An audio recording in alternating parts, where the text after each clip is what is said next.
Now, we were given exclusive permission to go inside the Donovan mill. They have all kinds of working equipment, and yes, the mill is still functional. It's one of the only surviving mills here in Silver City that still works. It's actually piles of ore still waiting in the ore bins. If you ever find these old mortar boxes like this, what you want to do is you want to get it down inside. Be careful so the stamps don't come down and crush you. What you want to do is you want to try to clean that out. If they abandon it, there could be free mill gold down in the bottom. I'm not saying there will be, but this is a good place to check. It's in these old mortar boxes. Gentleman got his hand too close to this thing. The darn stamp dropped, took his finger, turned it into a pancake. They had to amputate it. Ooh, it's nasty. So be careful. Like I said, you're cleaning these things out. This thing weighs 1,000 pounds at least. You don't want to get it between the shoe and the die, okay? This is how you start and stop these stamp mills. This is a big old bull wheel is running.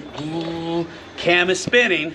Is you have to time it just right. And you got to pull these blocks out, and that way it'll let this huge stamp drop down onto that cam, and the timing will be perfect. If you don't do it right, man, it's going to hit that cam. You might break something. And that's how you get them to stop too. As they're going up and down, chonka, chonka, chonka. As it goes up and starts to come down, you get that munker in there just right. And the reason why you'd want to do that is because when you go to clean it out, you got to have all the stamps up so you can get into that mortar box.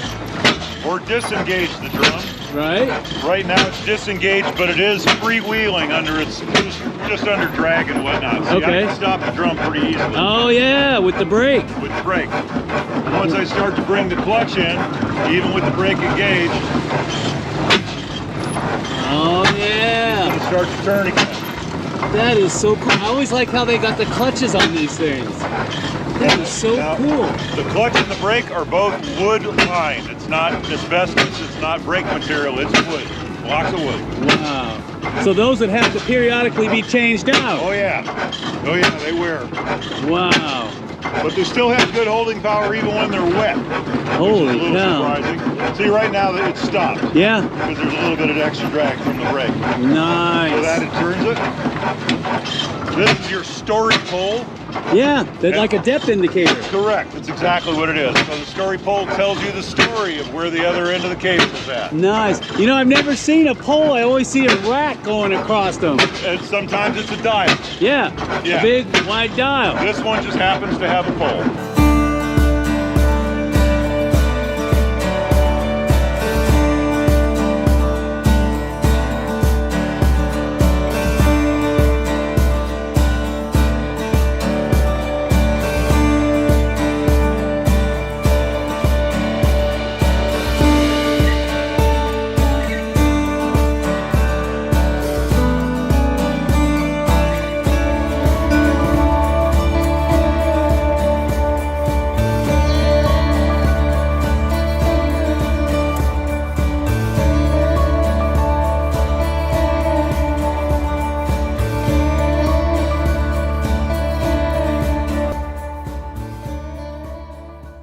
Yellow Jacket mine. In 1869, April 7, 35 miners lost their lives down below due to a fire that happened early in the morning. See that they've actually sprayed concrete, like shotcrete, around it.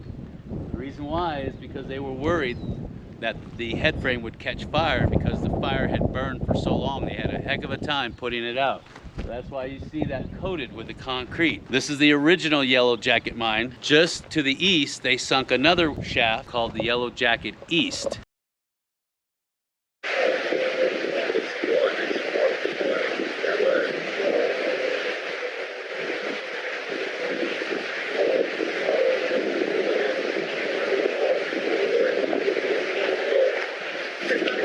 This is a portal to the workings of the mine. It goes in and it connects to a whole series of underground workings that connects to this one. They didn't want anybody in here, so they plugged it up. And they plugged it up really, really well. But this is one of the old original entrances into the mine. And if you look, you can see this original track from the 1870s in the photographs. And it goes in, like I said, it connects. Now, after the fire, they sealed this one up and they sunk another shaft up on the hill. And I'll show you that here in a minute. Now, an interesting side note about this particular area is that it's noted to be haunted. Now, I don't know if it's from the miners who lost their lives down below or not, but people who stay in these cabins, which you can rent, swear that there's hauntings going on here all the time. And there's plenty of videos on YouTube where people have actually seen things and heard things. This was one of the key instrumental reasons why the Sutro Tunnel was dug, to create ventilation in the mines and an alternate way to get out. Now it's hard to believe that there's a shaft here that goes down 3,000 feet, but there is. And the way that they plugged it is they took old cars and they shoved it into the shaft, and then they put dirt over the top of it. On April 7th, 1869, a careless miner left a candle burning on the wall of a timber some 900 feet deep in the mine, which eventually set fire to supporting timbers. This blaze started a chain reaction of disasters. One of the miners, Donovan, who was working on the 900-foot level at the time, was alerted to the catastrophe when he heard the distinctive crashing of falling rock. Debris filled the tunnels, forcing choking gas and dust into the Yellow Jacket and neighboring mines. Debris filled the tunnels, forcing choking gases and dust into the Yellow Jacket and neighboring Kentuck shafts. While running along the 900-foot level, Donovan spotted a wall of flame. As he raced toward the main shaft, he gave the signal for fire, but the crackling of the burning pine timbers was so loud that his warning shouts were drowned out. Through all the craziness, he heard the screams of miners on the levels below. Air pouring in through the Kentuck mine acted like a giant bellows and fanned the flames, and he began to choke on the fumes and dust. The roof collapsed around Donovan. He lay on the floor and pulled a heavy overcoat over himself. This act helped save his life. He was the sole survivor of the 9 miners on the 900-foot level. He slipped into unconsciousness and did not awaken until hours after he had been rescued. Miners risked their lives to save their co-workers, trying to rescue as many men as possible. They yanked the unconscious Donovan from the jaws of death. Later, when a cage filled with rescuers was descending past the 800-foot level, it was rocked by an explosion. The fire quickly spread to another neighboring shaft, the Crown Point mine. The morning was filled with stories of heroism and tragedy. Many miners had to be left behind, as the crowded cages were too full to pull them out. Some miners jumped to their deaths rather than suffocate or be burned alive. One man hanging on the cage had his head and arm removed by jagged timbers. Fighting the flames took weeks, and 70 miners reportedly perished fighting these flames. Many of the bodies remained in the deep where they had fallen, and Donovan was saved by his own quick thinking and by his brother miners.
Everything's still intact for the most part. I mean, some stuff has been taken out of here, but you got just about everything intact here. I really thought they had something bigger in here. This is absolutely amazing. And you can still smell that old oil in here too. Man, I can't believe how small that single drum hoist is. I thought for sure it'd be a lot bigger than that, because that head frame is massive. That's nice. That head frame, ooh, he's listing pretty hard. Look at that. And then of course there's the Crown Point Mill down there too. Yeah, you can see how soft that rock is. That's not even solid. Eventually all of this is gonna come down onto that. See how they dumped that skip car riding up the track? As it went up, the front would dip, the outer wheels would catch that outer rail, and it would dump.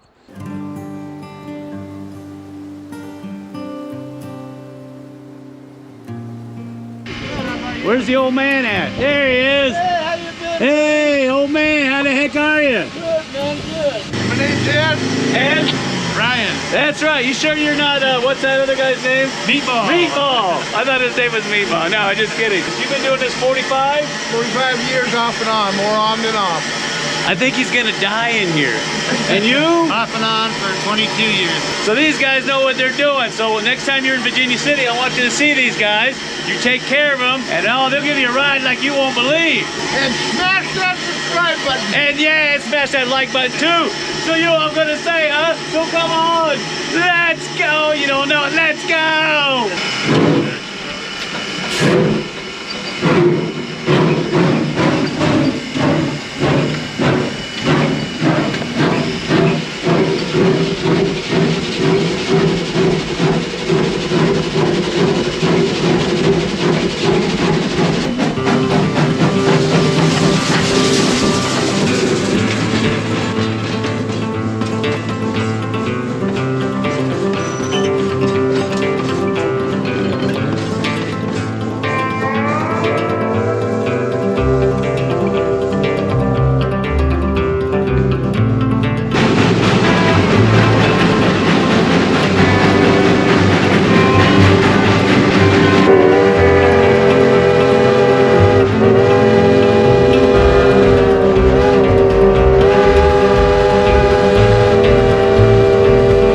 yellow material is referred to as propylite.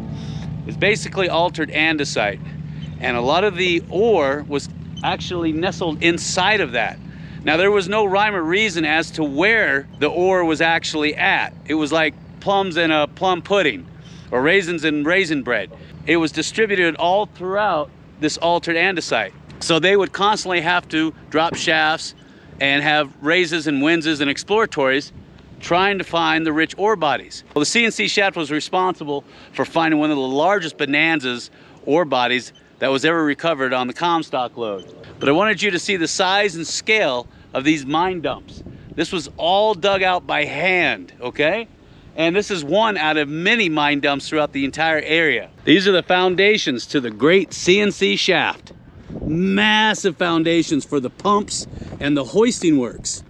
Just mind-boggling. And there's all the mine dumps over there in the background of propylite, which is basically altered andesite. That's the shaft, the main shaft to the C&C Shaft. It's hard to tell, but that drops down 3,500 feet. Now, everything's been pulled out and scrapped for the war effort during World War II. But there was a massive shaft here, 3-compartment, went down 3,500 feet. The mine dumps over here are absolutely mind-boggling to think that they dug this out by hand. This is something that most people don't think about, but I do because I've worked in mines before, is that when it's super cold out, like it does get up here in Virginia City, and you're working down there where it's hot and humid, especially in the Comstock lode, where it's 130-degree water coming out of those drill holes for the dynamite, you're working in your underwear, basically, and you're sweating to death. And then you hop on the safety cage to go up to the surface, and it's freezing out here, you'll get pneumonia real fast. And a lot of the head frames weren't covered. And if they were, they had to remove it because after the fire over at the Yellow Jacket mine, a law was passed stating that you couldn't have any type of structures over the head frame in case the fire came up the shaft and caught the head frame on fire. It wouldn't catch everything else on fire and burn down the rest of the town. So they took all the structures and buildings off of the head frame. So when you come up out of that shaft, it's freezing out here and you got to hurry and get to the dry before you catch pneumonia. For most of you that have been around Virginia City, this is the Chollar mine. But what you don't know is last year they had record snowpack. This ground turned into cement and it collapsed the front of this. And the entire mine in the front 50 feet collapsed. I mean, this stuff is just seeping in. It's nothing. Look at this. This mine dump is like clay. This is what it's like to own a mine here in Virginia City. You can see where all the mud and clay have come in through the bottom here. He's got all these 4x6s put in just temporarily to keep the back from falling. And these are 8x8s and they're shattering. He's got all these other 4x6s in just to hold this stuff up. And you can see the lagging is all rotted away. Everything is dropping down. And he's trying to cool down and I got water seeping everywhere. So yeah, he's doing his best to keep this place going. He's got his hands full. See how these timbers have just shattered right here? Look at this. That is a nasty shatter. And that's a lot of weight up on top, and he still has all this water coming down. You can see, and he said up here, it gets even thicker. And yeah, you're gonna get wet. These are 12x12s. Look at that. Ah, water in the eye. Look, it's just shattering this timber. I mean, just nothing holding it. Can you imagine the weight that's up above us? When all this clay, which comes from the mine dumps, which is called propylite or porphyry, it absorbs the water and gets super heavy like concrete. And it's trying to get in here. Mother Nature's trying to reclaim it. Look at the fractures. Oh, what a mess. And here, he said a lot of the lagging just gave way. And you had a lot of material just rush right in. I mean, because look at this. I can dig it with my finger. See that? That's spooky. So he's got all these 4x6s propped up. Oh, that looks bad. Look at this. Look at the back. This is what it's like to dig in the mines in Virginia City. Classic example. That lagging is 140 years old, if not older. And you can see where they've been spiling through here. See this? They pounded in these rods. This one, this one, this one, this one. This is spiling. They're trying to keep the ground from coming in because Mother Nature's like, no, I want to reclaim that. And look at this. There's barely enough room for me to squeeze in here. Oh my gosh. Oh, look at this. Oh my God. It's getting smaller and smaller. Oh yeah, oh, the back looks bad. Look at these timbers right here. See where they're shattered? And the water's not helping because it's rotting the wood out even faster. And you can see where he had a failure here on the ribs. It's actually coming into the drift. So he's got these in place to keep it from moving any further. This reminds me of Delmar. And look at that, as this stuff gets wet, what does it do? That's right, it expands and it wants to come in. And it also looks like the mines out at Goldfield, the Florence mine. So see, this is all trying to squeeze in. I can fix this. Oh yeah, this is... I just have to, I kept her from crushing, okay? Yeah. And the idea is to keep her from moving anymore. Bingo. This is grease. Once this gets dried, I can go across these two and cut this out with hammers, you know? Yeah. But I just had to stop it. It's not been moving since last. Yeah, you isolated the movement. I isolated the movement is what I did. Yeah, so You've then seen repairs like that. Yeah, You and then gotta all you have to stop. do is come back in. Yes. Get some rough cut, replace this, put new lagging in. Yeah. and you're you gotta good. Stop the crushing. Exactly. Because, you know, people I had a guy here to help me. He quit, that Bill. Uh-huh. He got scared. That thing went down. He says, I'm out of here. But I told him the problem is, if I don't crawl to that mine and keep it held together, it goes down, it's over with. Yeah, it's all over. Yeah, because this is where Because this will fill in instantly. instantly, it will. Yeah. And this is where this is coming through right here. And so I put these in here one at a time as the mud was oozing out both ways, and we could hear the boulders dropping behind it, but they weren't falling into us.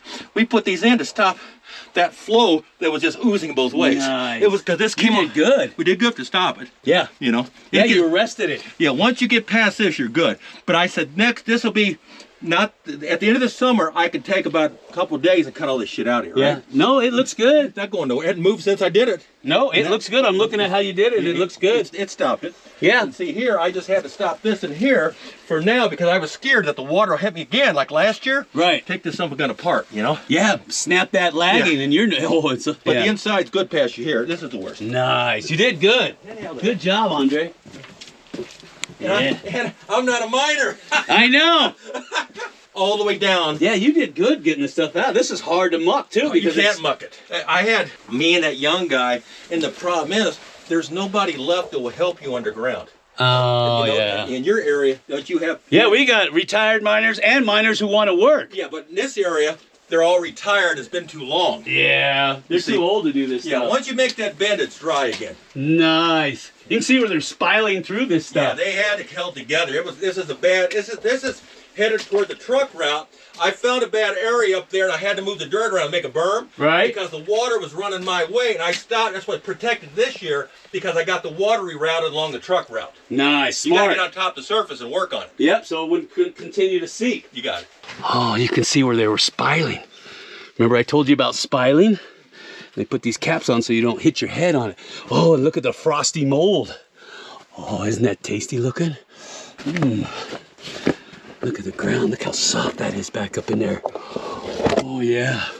Lagging's gone. Lagging's gone. Where did it go? Where did it go? See the spiling where they had to spile through the soft ground just to keep everything up? Looks like they're using conduit pipe for spiling. Look at that. Lagging's just falling apart. Ooh. Nice. Wow, look at the caps. The caps are starting to collapse. See these caps? Remember I told you about caps? You have posts and you have caps and you have girts, and they're also referred to as collar braces. In between you got what's called a spreader, and it keeps the post from sliding in. These, here's a good example right here. Here's the spreader, cap, post. This is more modern, but look at the lagging. The lagging is just crying out because it can't support that nasty clayous material, which is referred to as propylite. Oh yeah. And you can smell the creosote oozing out of the timbers. Look at that, more spiling. See this? Bam, bam, bam, bam. They pound these things up into the next set just to hold things like this from hitting you in the head. Holy cow. Yeah, the back is definitely trying to come down.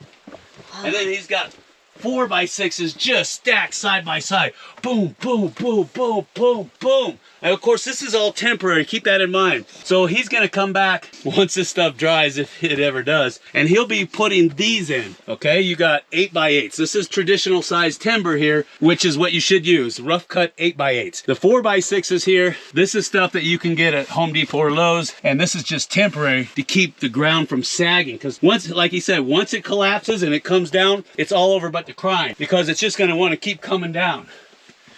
Wow. Look at that. And what most people don't realize is this is an original haulage drift for the Chollar mine. This is all original. And that's why it's taking so much work to keep it open, because all the ground around here is super soft. And this is the only mine that I know of that was part of the original Comstock lode that's still open. And that's why I think it's important you should come out and see it, because you don't know how much longer it's going to be here. Hey, anybody want some cotton candy? Huh? Look at it. See the 4x6s bowing under the pressure? Look at that. Now you're starting to get into some hard rock. See that? Finally, we got through all that soft material, and now we get to the first stope. And you can see that this place is taking a beating too. So he had to reinforce it with steel. And of course, he's got the miner's wedges in there.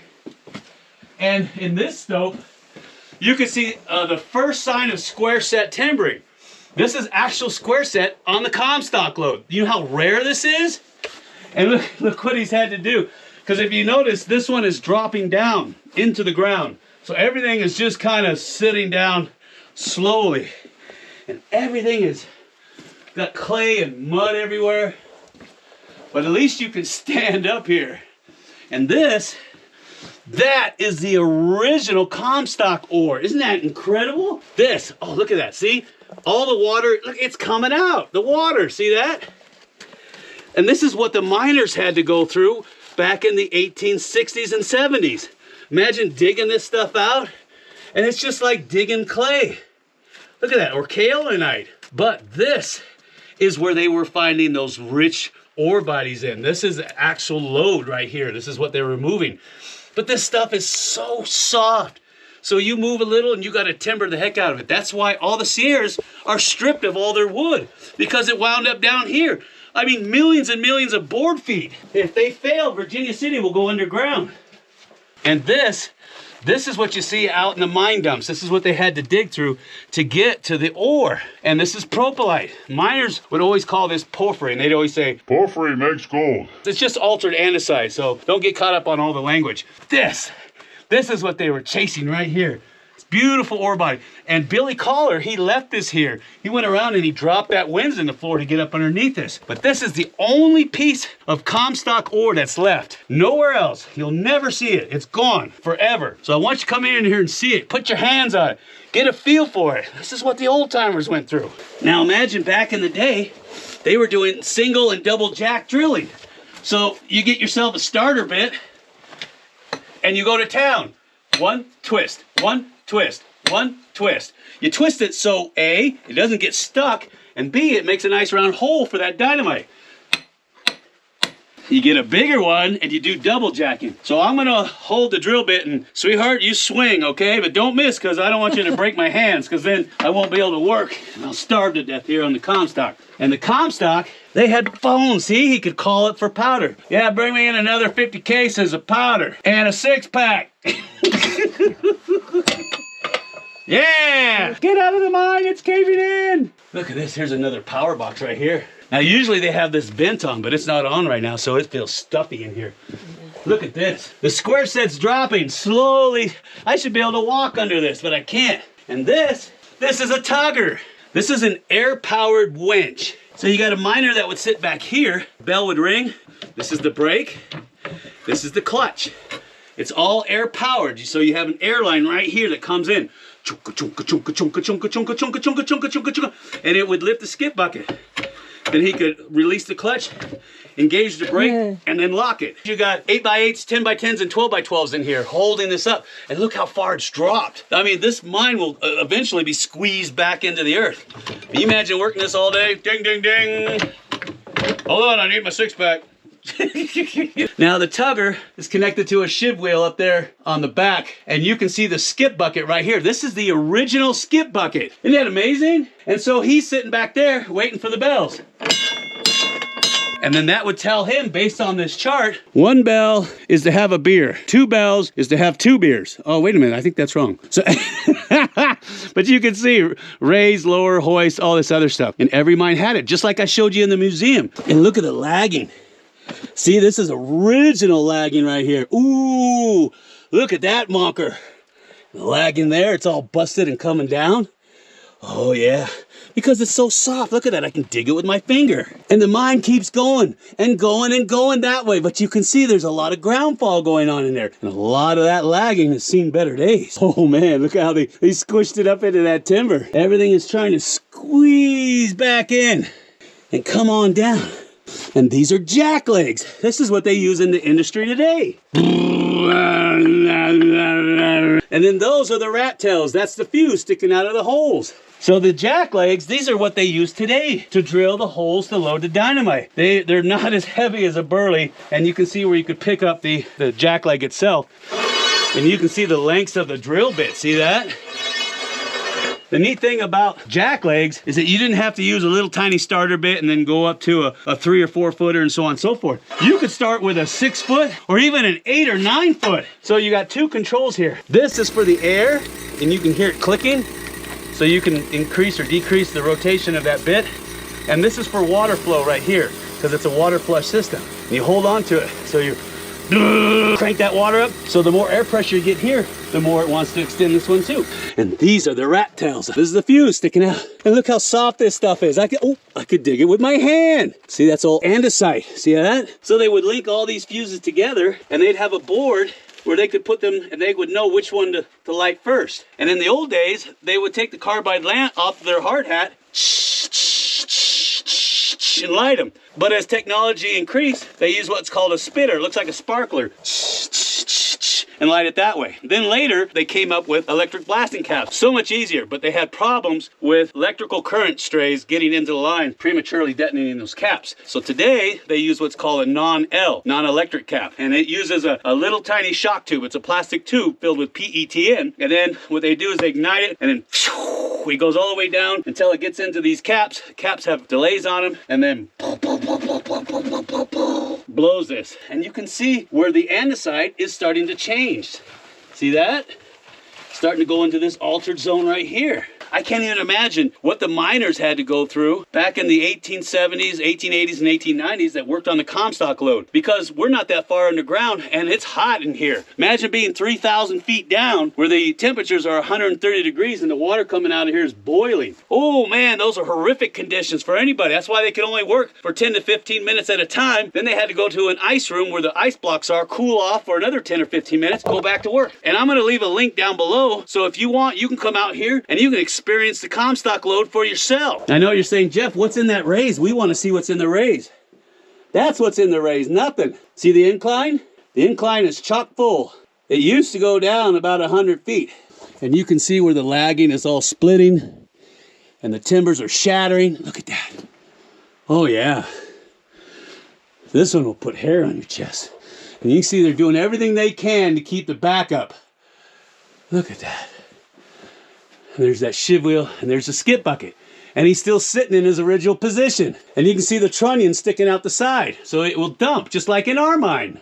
If you go back here, this winds around and it goes to another shaft, and you can see where the shaft daylights in front of the Ward Schoolhouse, and it drops down another 300 feet from here. Oh, you know, I'd love to get back in there, but it looks nasty, so maybe next time. Now, this is the man who you saw earlier. He's responsible for keeping this mine open, the only mine on the Comstock lode that you could actually physically go into. And Mother Earth last year said, I'm taking it back. And he said, over my cold dead hat. Manuel. So he did all that work in there, and he's gonna do it even better once the ground dries, if it ever does. That's right. So if these people want to see a tour, what do they do? You give me a call if you want to, 24 hours a day. My phone is always on. I'm personal. I answer the phone. I'll get you in as fast as I can. We do evening tours. If you want to do investigations with hauntings, give me a ring. But if you would, get a chance, come and see the legendary Chollar mine in Virginia City, Nevada. And he knows all the history about this place, more than I've ever known. And he's got this beautiful gift shop in here and museum that you can take a look around. All the mining exhibits out here are fantastic. You don't see that stuff anymore. I'm gonna leave all the information so you can call him down below in the description block. Come out here and see it,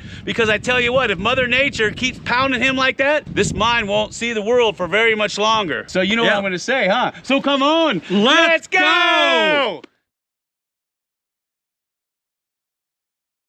Now, this isn't the original hoist that they used for the mine. What this one was used for is when they were done with the whole operation, they said, we're gonna pull the timber up because the timber was worth a lot of money. So they brought in this smaller double drum hoist. Now, I know it looks big, but trust me, the hoist that they had in here was 10 times bigger than this. So they used this to help pull up all the timber that was in the shaft and all the other equipment that was down there. And that's why that shaft has got no timber in it whatsoever. Just look at the size of these bolts to hold down. This is where the original hoisting equipment sat. And then they put this makeshift shaft here.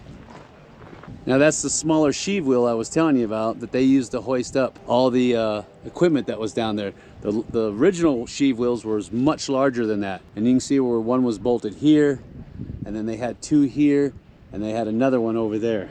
Everything was a grand size and scale on this particular operation. It had to be. Size of these nuts. Remember, keep your nuts on the outside.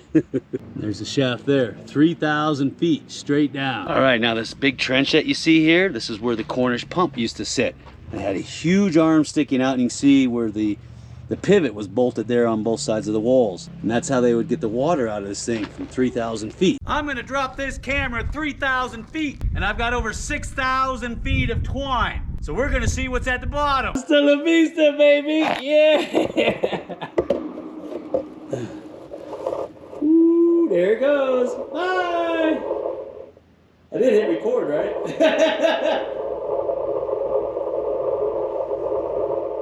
Ooh, where's it going? Where's it going?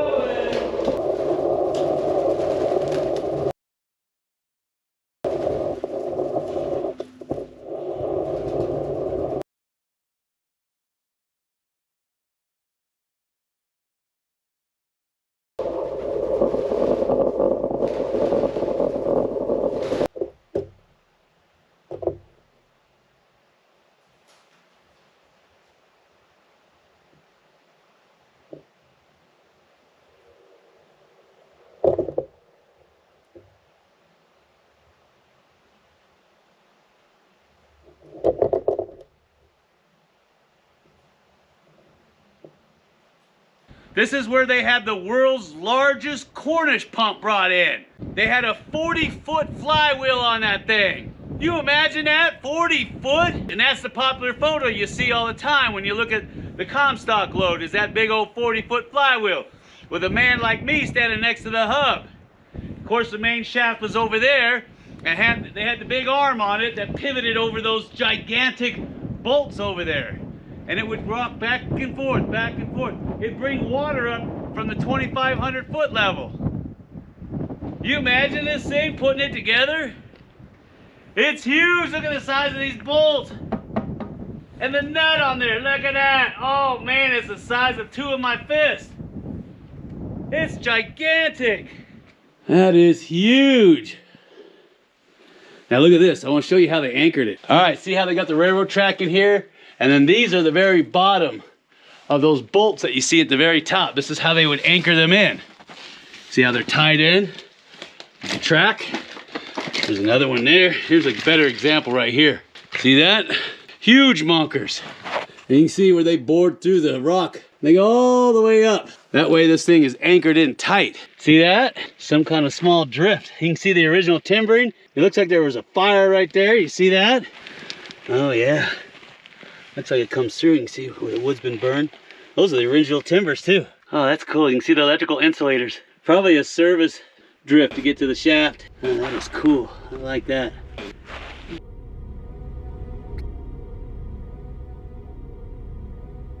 Construction of the Sutro Tunnel commenced in 1869 and was completed in 1878, taking about 9 years to finish.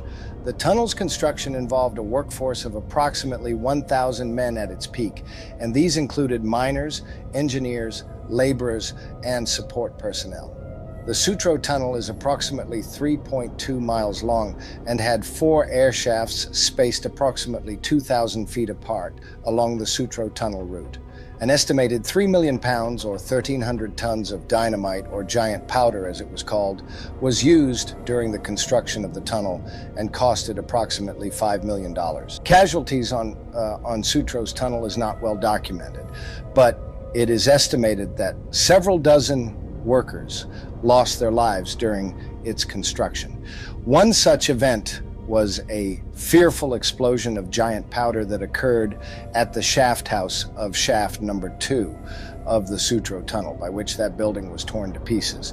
And John Martin, a windlass man, was instantly killed when he was at a forge engaged in the thawing of giant powder dynamite. On October 19th, 1869, the last big blast with cartridges of giant powder broke away the narrow strip of rock which separated the Sutro Tunnel from the deep level of the Savage Mine. The Sutro Tunnel was now over 20,000 feet long and had been cut through basement rocks of andesite, trachyte, and propylite. The tunnel played a crucial role in draining the water from the Comstock mines, as well as creating ventilation and an emergency escape for the miners. The tunnel is estimated to have removed 3 to 5 million gallons of water a day from the mines of the Comstock lode, preventing the mines from becoming inundated and enabling mining operations to continue safely. The total cost of constructing the Sutro Tunnel was approximately $5 million and required substantial fundraising and financial backing to complete the project. Today, the Sutro Tunnel is being cleaned out and restored so that visitors can safely witness a symbol of mining engineering innovation and determination of the late 19th century.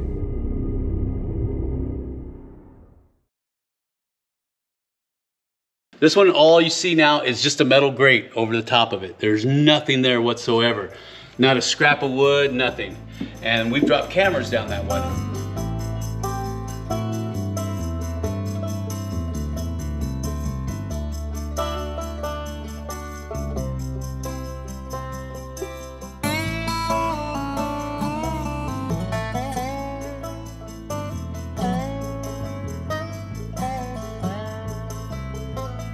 All right, I got another air shaft over here. This is directly in line with the Sutro. Sutro is about maybe 1,200 feet down. I'm gonna try to send a camera down there and see what it sees. Oh,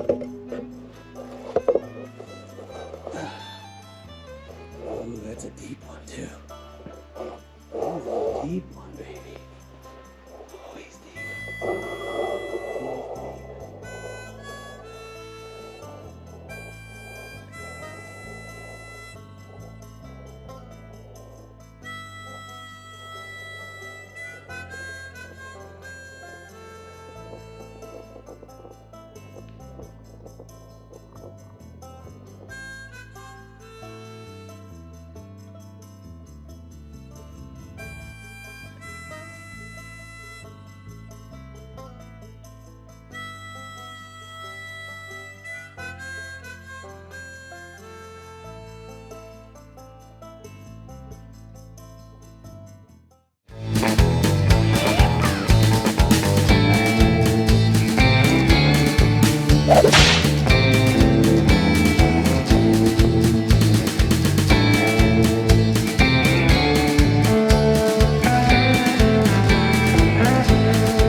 Spencer Davidson. I was hired on here at the Sutro Tunnel to be the caretaker. I took over for Asa Gilmore. Hi, I'm Taylor Hamby. I'm the fundraising manager with Friends of Sutro Tunnel Charity. We're out here making friends and raising funds to go back another 50 feet. So how much more money do you need to get back 3 miles? A lot.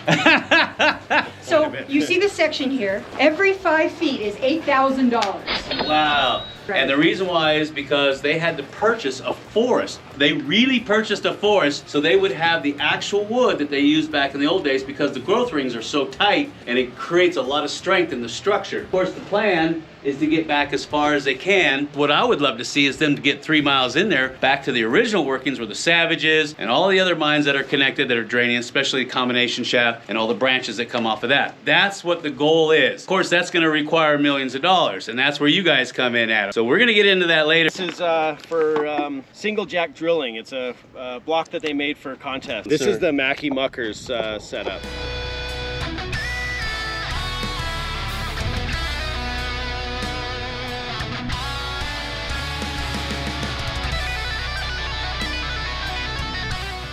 Don't forget, down below is the link for The SutroTunnel.org. because that's where you're going to make your donations at to help them get that thing finished so that they can pop up here. Because that's where it goes. 3 miles long. Can you imagine that? You got any shout outs? No, not really. So if you like this video, give it a thumbs up, smash that like button. So come on, let's go!